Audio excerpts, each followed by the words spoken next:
Forgive these questions. In a perfect world, I wouldn't have to ask them, but if God is all good and all-powerful and all-knowing, why does he allow bad things to happen to good people? This is, I think, the principal argument for the atheistic side that my opponents in the debates will sometimes bring up. And I think that there's a couple of ways to respond to this. First, we need to understand what the atheist is claiming here. Is he arguing that God and suffering are logically incompatible with each other? If he is, then he needs to show that there's some sort of implicit contradiction there, because there's no explicit contradiction.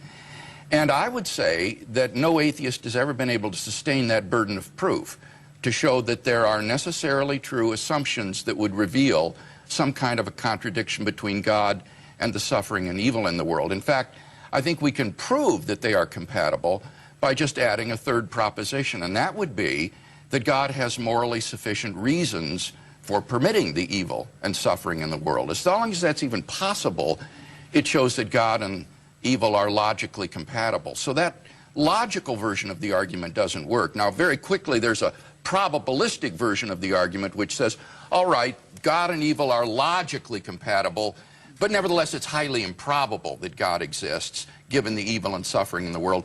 And I think there's a number of moves that the theist can make in response to that argument to show that it's not improbable that God exists, given the suffering in the world. I happen to believe, I'm going to try and be as objective as I can Sure. throughout the debate, that the reasons why there is suffering and pain are entirely obvious, and in fact they're inevitable if there is a loving God. But how would you explain them? Why then does God have to allow discomfort, suffering, pain, Sure. terrible pain sometimes to exist? Well, I would say, Michael, that there isn't any single reason. Rather, there's a multitude of reasons that would be in play here. One would be that God wants to create a world of free creatures who can become responsible moral agents and mature persons. And that will require a world that operates according to certain natural laws, where the fire that warms you can also burn you, the water that sustains you can drown you. And it would require the ability of these creatures to do morally evil acts. And so creating that sort of an arena, I think, is going to allow the possibility of natural suffering and moral evil to occur. But that God permits these with the overall goal in mind of bringing people freely into a knowledge of himself and to eternal salvation. And the goal of human life is not happiness in this life. We are not God's pets. His goal is not to create a nice terrarium here for his human pets. Rather, it is to bring persons into communion with himself forever, freely. And in order to do that, it's not at all implausible that a world suffused with natural and moral evil would be the correlative of that. Does God exist? Probably not. Why? How? Well, in my experience, I've never heard or seen of a single argument that would demonstrate necessarily that God exists, right? I think there's a lot of speculation about sort of supernatural causes to the universe, that type of thing. But I don't see any necessary belief that we have to accept in the same way that we'd accept many other logical arguments. What about what you heard for the first 7 minutes there? Well, actually, I think there should be a distinction between one of the 5 arguments that you gave. One of them was the personal appreciation for God. So I think the distinction that Thomas Aquinas used between revealed theology and natural theology is important here. That we have to understand that perhaps people did have or do still have personal religious experiences, but we have to question whether or not that would be under the same frame of debate as talking about natural theology, which should be from first principles. That's hardly the center of Aquinas' writing, though, of course. I mean, that's marginal. He was really arguing from a very similar point of view as what we heard here. But putting aside any question of subjective feeling or personal experience, because by its nature, those can always be accepted or rejected. We heard arguments about, for example, the origin of the Earth. Accidentality simply doesn't explain. An acceptance, perhaps, of an evolutionary pattern, but there had to be some sort of imagination, design, initially. Why? You tell me. Well, I don't see any reason why we'd assume that there had to be an intelligent force behind that. I think it's really up to Dr. Craig to explain to us why that is a necessary truth, not for me to defend why. Well, I can give him more time, but then people will write in and say, oh, you gave him too much time. Okay, well, I'll address what other people have often said, which is that because the universe seems to be set up for us to exist. Is this correct? Is this about what you think? That is fine-tuned for intelligent life. Okay, well, again, whether us or others. Well, okay. Then whatever life would exist out of randomness, whatever intelligent life would exist out of randomness, I think that there's an important point about evolution which is being made here, right? Which is that, of course, evolved systems had to come about in this system, otherwise we wouldn't be sitting here talking about it. Also, that there's a pretty strong intuition for us to believe that we have a central role in the universe, right? I think it was Wittgenstein was very key on this point, where he was once asked, he was once told by someone, how ridiculous was it when people thought that the sun revolved around the earth? And he asked, well, how would it look if the earth revolved around the sun? That is how it looks, right? So I think the same questions is very pertinent here. How would it look if it were random, right? It seems to me that it would look very much like the Earth we inhabit and the universe that we see today. Interesting you quote Wittgenstein, actually. I would have thought he'd probably have a little bit more sympathy with this side than yours. Oh, well, he was definitely a Catholic. Well, he was Jewish, actually, but he moved through to Catholicism. Yeah. I'm trying to give you as much opportunity as possible. I'm not hearing... I heard a concrete argument here, and I want to give you the opportunity to respond in some form. Let me be more broad in the question. Give me the brief thesis as to why we should not believe in God.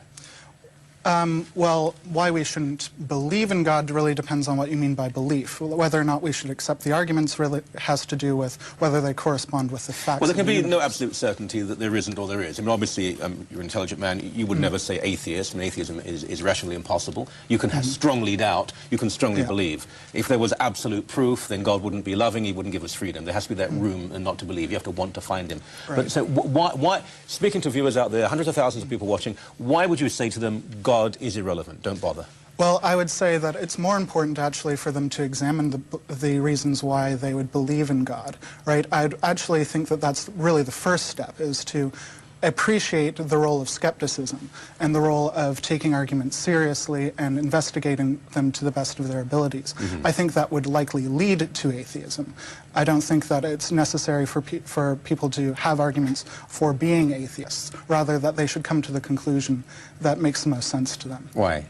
Because, well, otherwise then you're deluding yourself. If you're not actually thinking about what you believe, and I don't think any Christian would agree that you should believe it, or that you should believe in something simply because it was told to you. You should investigate it. I just think that that would lead to someone to be an atheist. We seem to be going around in circles here. But the reason we're having the debate is, does God exist? So obviously, it's a self-evident truth that I believe in debate on these issues. Right. I want you to tell people why they shouldn't believe, if you want to use the semantics, why they shouldn't imagine there's a God. Why? Show me how there's no God. Give me proof that God doesn't exist. Well, we can't prove a negative. I think that's why we're going around in circles. Like, I can't prove the non-existence of Give anything. me an argument. An argument, I think actually it was one that wasn't fully addressed by Dr. Craig. Yeah. The argument, I think, is the argument from evil, right? I have tended away from it in the past, but I do think it attacks something that's very central to the Christian doctrine, which is the actual nature of God, right? Whether or not they can be actually all good, all-knowing, and all-powerful at the same time. Now, this argument has changed a lot from its original conception about, like, 1,600 years ago, right? And we have to be careful of how we take that argument to be. But what we do see, I think, is that it is incompatible to believe that there is genuine evil in the world, that we can that we can believe in a being that is all-knowing, all-powerful, and all-good. Now, what theists tend to do is to attack this idea of evil and say that it's, well, not really evil, right? And that it's actually just in light of some greater good. Now, I think that that's actually a very problematic position to take, because what you're doing actually is you're not giving an objective morality, right? What you're doing actually is to be basically an apologist for whatever God happens to do, right? See, I have to say, the only people I have heard who say there is genuine evil are, as you say, theists, because, for example, there's no evil in the animal kingdom. Right. People kill for food. There's some mild torture, a cat with a mouse, but overwhelmingly there's no ethnic cleansing or genocide, it's simply need. Right. But there is evil within humanity, and the theist would say we have souls, that there is a spiritual war going on.